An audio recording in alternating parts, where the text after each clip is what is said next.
Ulang juga dari awal.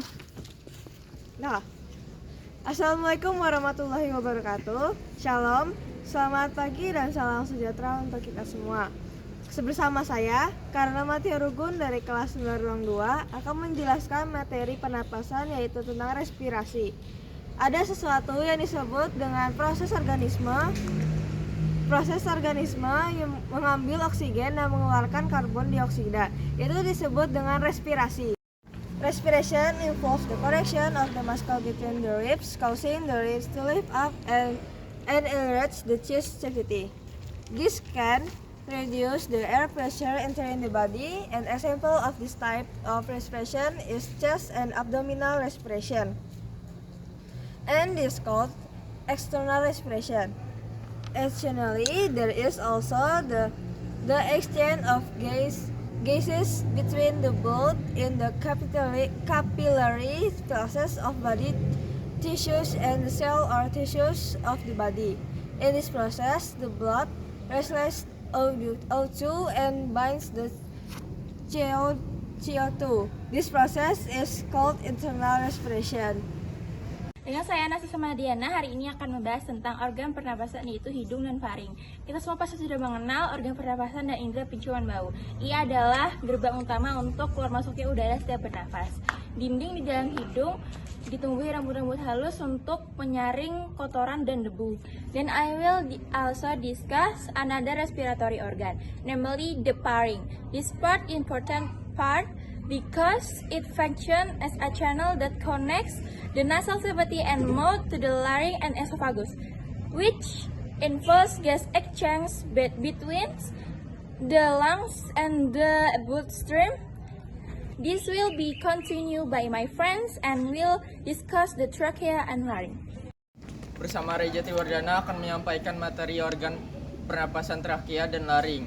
Organ tubuh yang menghubungkan laring dan bronkus yang berfungsi sebagai jalur masuk dan keluarnya udara.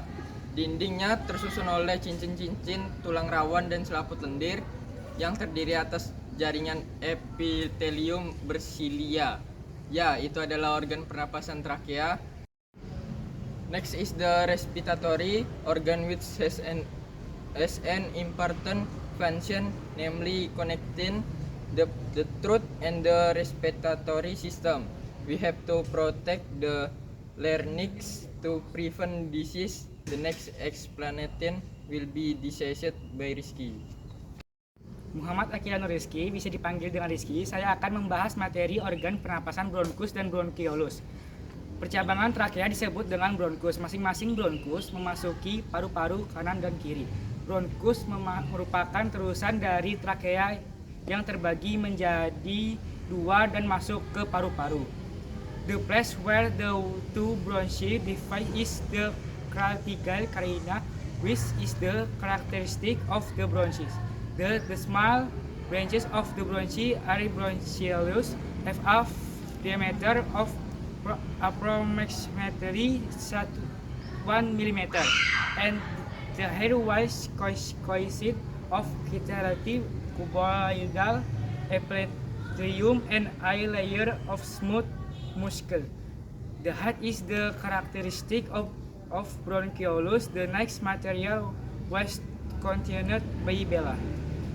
Bersama saya, Halona Lituhayu Gandra, akan membahas frekuensi.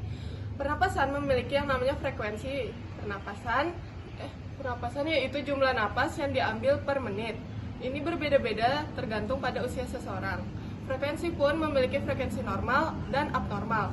Frekuensi pernapasan normal untuk orang dewasa saat istirahat adalah 12 hingga 20 kali per menit. Dan frekuensi pernapasan di bawah 12 atau dari 25 napas per menit saat istirahat dianggap abnormal. Adapun faktor yang mempengaruhi yaitu umur, jenis kelamin, suhu tubuh, posisi tubuh, kegiatan atau aktivitas.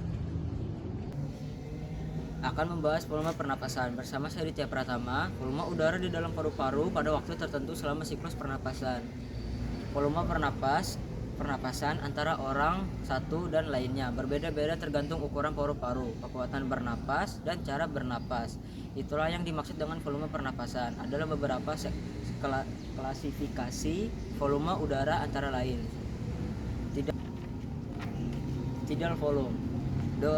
The volume of respiratory air that move in and out of the lungs when the body carries out a normal inspiration or expiration. The volume is around 500 ml. Anjing juga cok. Residue volume.